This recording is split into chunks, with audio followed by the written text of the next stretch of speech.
मध्यकालीन साहित्य एवं शिक्षा, literature and education during medieval period. सल्तनत कालीन साहित्य 1200 ई-1526 ई। फारसी भाषा साहित्य इस काल में राजभाषा के रूप में फारसी को स्वीकृति मिली। जैसा कि हम जानते हैं कि फारसी भाषा साहित्य का विकास ईरान में हुआ था। महमूद गजनी के समय फारसी भाषा साहित्य का पुनर्जागरण संभव हुआ। वही काल है जब फिरदौसी नामक विद्वान ने शाहनामा नामक कृति लिखी। फिर तुर्की शासकों ने भारत में राजभाषा के रूप में फारसी को अपना लिया। यह वह काल है जब दूर दराज से विद्वान मंगोल आक्रमण के डर से भारत की ओर पलायन कर रहे थे तथा उन विद्वानों को केंद्र तथा विभिन्न प्रांतीय सरकारों के अंतर्गत संरक्षण मिल रहा था।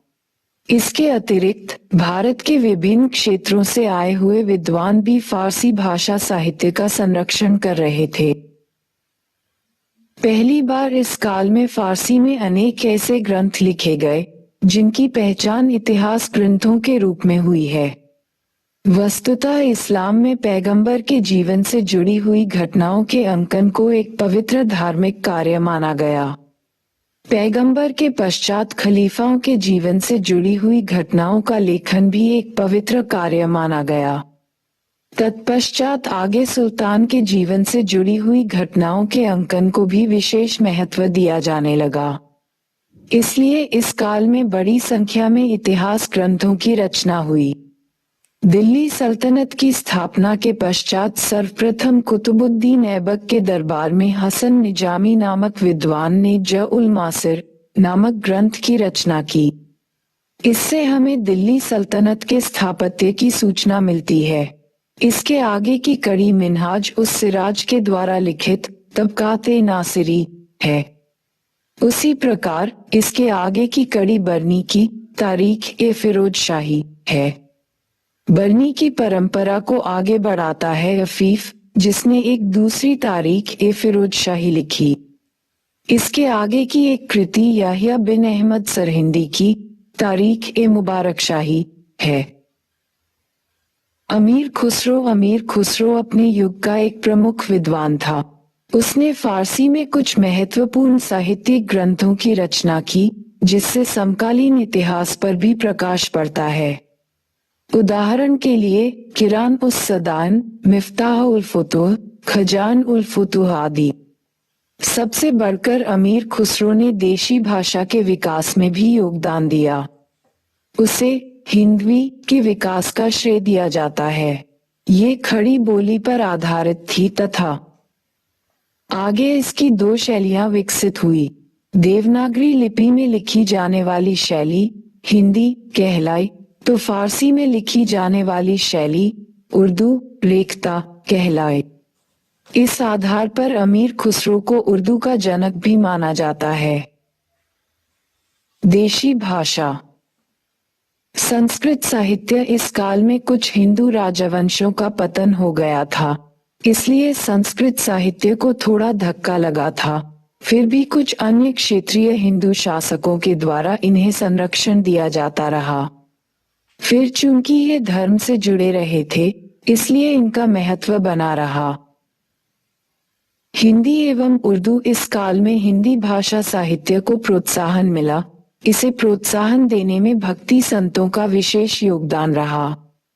उदाहरण के लिए राम भक्त कवियों ने अवधी भाषा को प्रोत्साहन दिया, तो कृष्ण भक्त कवियों ने ब्रज भाषा को।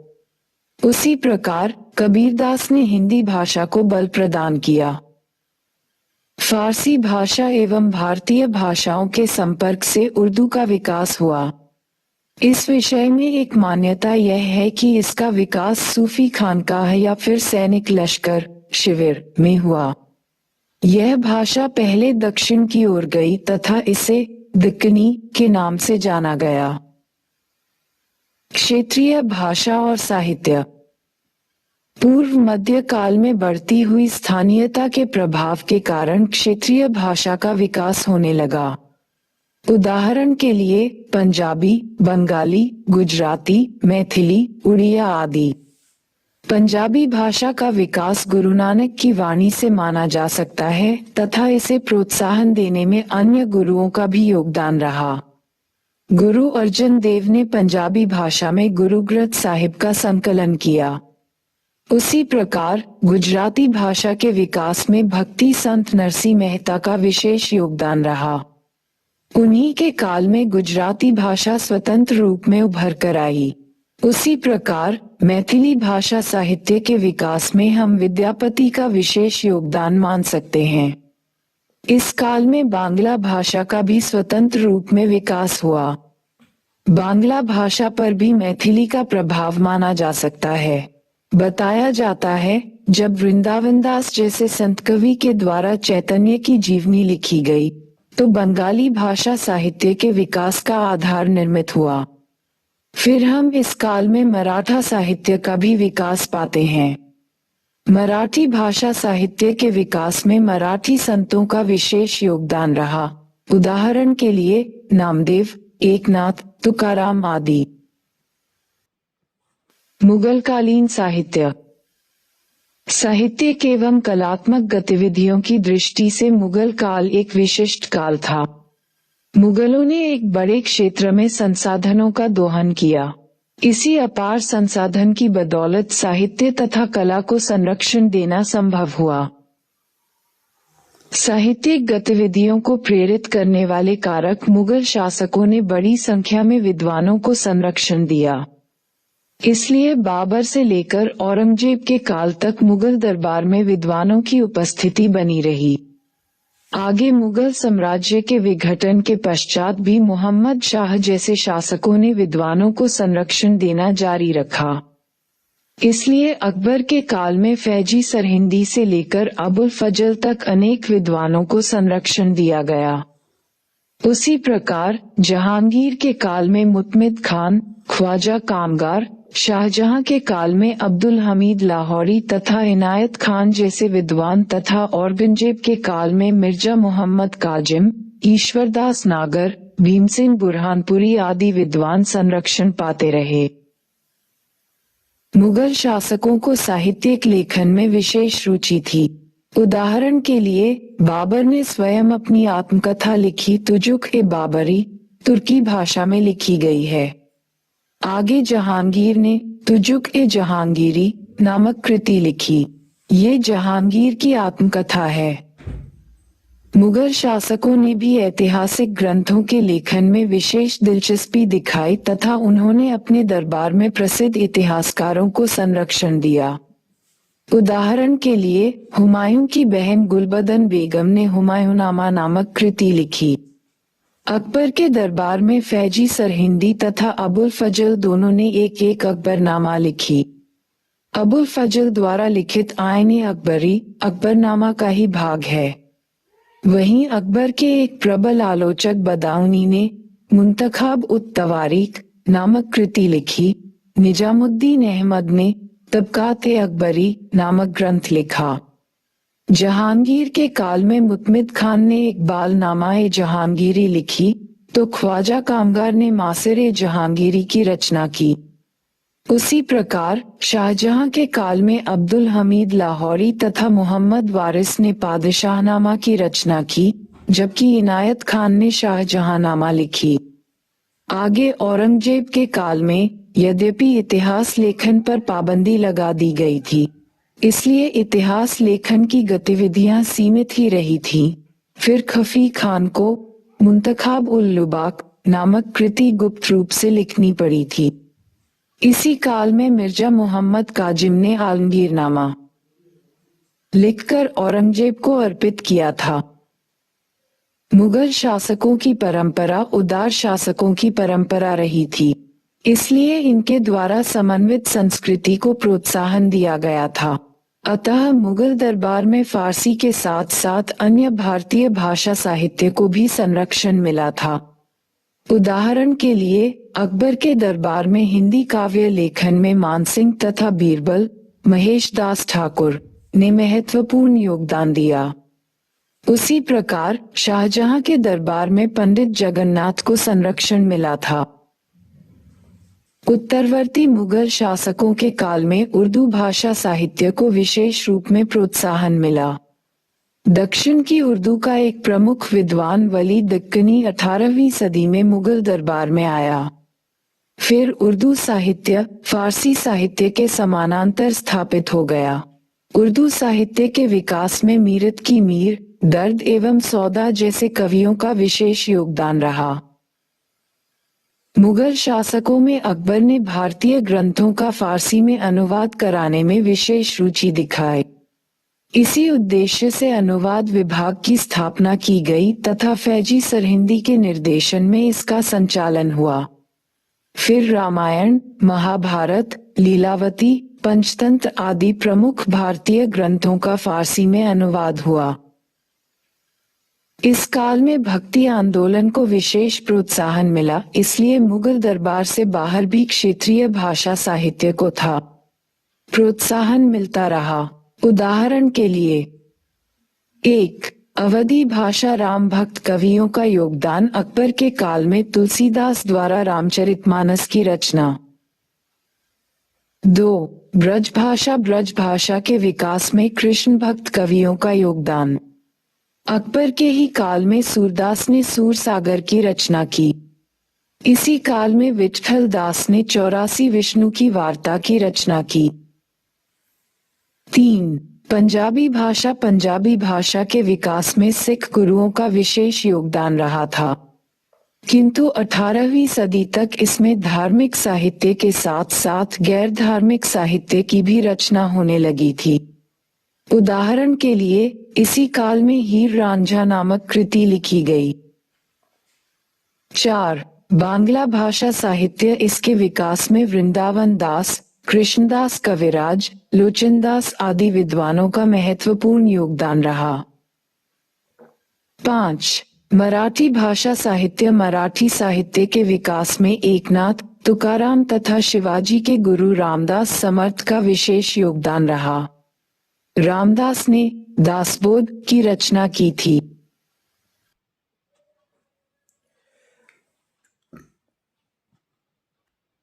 मध्यकाल में शिक्षा पद्धति का विकास।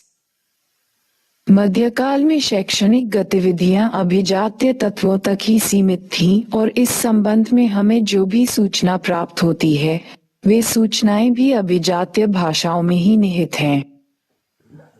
यह वह काल है कि जब 7वीं सदी तथा उसके पश्चात ही भारतीय उपमहाद्वीप इस्लामी विश्व की संस्कृति से प्रभावित होने लगा था। वस्तुतः इस्लामी संस्कृति का आधार कुरान ने तैयार किया था। कुरान में वे तथ्य वर्णित थे जो अल्लाह के शब्दों में कहे गए थे तथा मोहम्मद पैगंबर के द्वारा प्रकट किए गए थे। उसी प्रकार कुरान की तरह हदीस का अध्ययन भी इस्लामी शिक्षा पद्धति का अंग था। हदीस मोहम्मद पैगंबर की परंपरा को व्यक्त करता है। इस्लामी शिक्षा पद्धति ने वास्तविक विद्वानों का ध्यान आकर्षित किया, फिर कागज के प्रयोग ने इस शिक्षा पद्धति के विकास में अहम भूमिका निभाई। विशेषकर जब मध्य एशिया एवं पश्चिम एशिया में मंगोलों का आक्रमण हुआ तो वहां से विद्वान पलायन करने लगे तथा वे मुस्लिम विश्व के प्रमुख केंद्र दिल्ली में आश्रय पाने लगे। मध्य एशिया तथा पश्चिम एशिया से आए हुए विद्वानों ने भी इस्लामी संस्कृति के प्रसार में अहम भूमिका निभाई। दिल्ली एवं अन्य नगरों में उनकी उपस्थिति से मकतबों एवं मदरसों की स्थापना को प्रोत्साहन मिला। उदाहरण के लिए एक विद्वान अल उमरी ने 14वीं सदी में लिखते हुए ये सूचित किया है कि दिल्ली में लगभग 1000 मदरसे स्थापित थे। इसके अतिरिक्त सूफी खानकाहों ने भी शिक्षा के विकास में अपनी भूमिका निभाई। निजामुद्दीन औलिया से लेकर नसीरुद्दीन तक विभिन्न सूफी संतों ने शिक्षा में अपना योगदान दिया। वस्तुतः शिक्षा के विकास में धन का आवंटन राज्य एवं निजी व्यक्ति दोनों के द्वारा किया जाता था। इसलिए शिक्षा का विकास बहुत हद तक शासक वर्ग की रुचि पर निर्भर करता था। इसलिए जब भी ऊपर के स्तर पर शासकों में परिवर्तन होता तब विद्वानों के समक्ष भी संरक्षण मिलने का संकट उपस्थित हो जाता।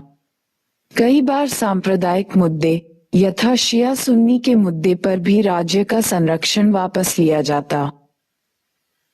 सामान्यतः ऐसा माना जाता है कि मध्यकाल में संस्कृत पर आधारित शिक्षा को राज्य के द्वारा संरक्षण नहीं दिया गया, अपितु राज्य ने फारसी तथा अरबी शिक्षा को संरक्षण दिया। किंतु इस तथ्य को स्वीकार नहीं किया जा सकता। हमें फारसी ग्रंथों से यह सूचना मिलती है कि इस काल में संस्कृत केंद्रित शिक्षा पद्धति का भी विकास हुआ तथा अन्य हिंदू विद्वानों को भी प्रोत्साहन मिला।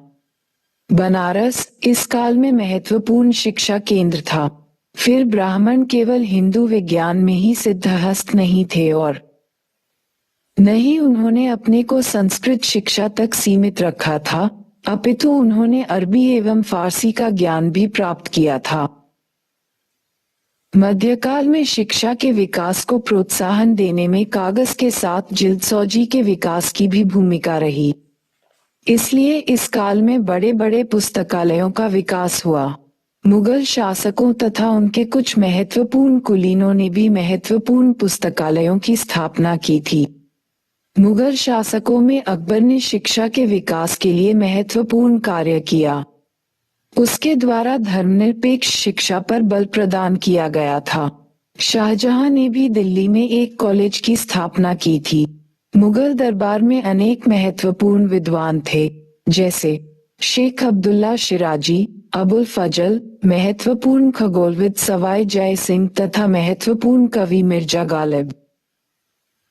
किंतु आगे चलकर औपनिवेशिक शासन के अंतर्गत इस देशी शिक्षा पद्धति ने राज्य का समर्थन खो दिया तथा देशी शिक्षण पद्धति का एक छोटा सा अंश ही राज्य के अंतर्गत पनप सका, जबकि उसके समानांतर अंग्रेजी शिक्षा पद्धति को विशेष प्रोत्साहन दिया गया। प्रश्न: मध्यकालीन भारत के फारसी साहित्यिक स्रोत उस काल के युगबोध का प्रतिबिंब हैं। टिप्पणी कीजिए। 250 शब्द, 15 अंक। उत्तर: साहित्य किसी युग की मूल चेतना का प्रतिबिंबन करता है। भारत के मध्यकाल में मुस्लिम शासक भले ही तुर्क, अरबी, फारसी जैसे भाषाई क्षेत्रों से आए, लेकिन इसमें फारसी आगे रही और वह रचनात्मकता, अनुवाद, वर्णनात्मक लेखन तथा शासन की आधिकारिक भाषा बनी। मध्यकाल में फारसी साहित्य 3 स्तरों पर मिलता है: विभिन्न सुल्तानों और संतों की प्रशंसा में, विभिन्न राज्यों एवं राजवंशों का वर्णन तथा इतिहास के रूप में। भारत में फारसी साहित्य का आगाज अमीर खुसरो से माना जाता है। इसे सबक-ए-हिंदी की भारतीय शैली के रूप में जाना गया। इस समय के लेखकों में से कई अधिकारियों के रूप में दरबार से जुड़े थे, जबकि कुछ स्वतंत्र विद्वान थे जो किसी भी आधिकारिक पद से जुड़े नहीं थे। सल्तनत काल के फारसी साहित्य में मिन्हाज उस सिराज की तबकात-ए-नासिरी, इसामी की फुतूह-उल-सलातीन, फिरोज शाह तुगलक की फुतूहात-ए-फिरोज शाही, बरनी की तारीख-ए-फिरोज शाही प्रमुख ऐतिहासिक ग्रंथ हैं। अमीर हसन सिद्जी ने फवायद उल फवाद और शेख नसरुद्दीन महमूद ने खैर उल मजलिस जैसे सूफी ग्रंथ लिखे। महाभारत, पंचतंत्र और राजतरंगिणी जैसे ग्रंथों का भी तुगलक और लोदी काल में फारसी अनुवाद किया गया। अकबर के समय मुगलों की आधिकारिक भाषा फारसी बनी। बाबर की जीवनी का बाबरनामा के नाम से अनुवाद किया गया। हुमायूं की जीवनी हुमायूंनामा लिखी गई। अबुल फजल ने अकबरनामा की रचना फारसी में की। दारा शिकोह ने सूफी संत मियां मीर का जीवन परिचय सकीनतुल औलिया के नाम से किया। मजमा उल बहरैन भी उसकी रचना थी। ये फारसी भाषा की व्यापकता का गुण ही था कि उसने पंजाबी, पश्तो, सिंधी तथा कश्मीरी जैसी क्षेत्रीय भाषाओं के शब्दकोशों को भी गहरे स्तर तक प्रभावित किया।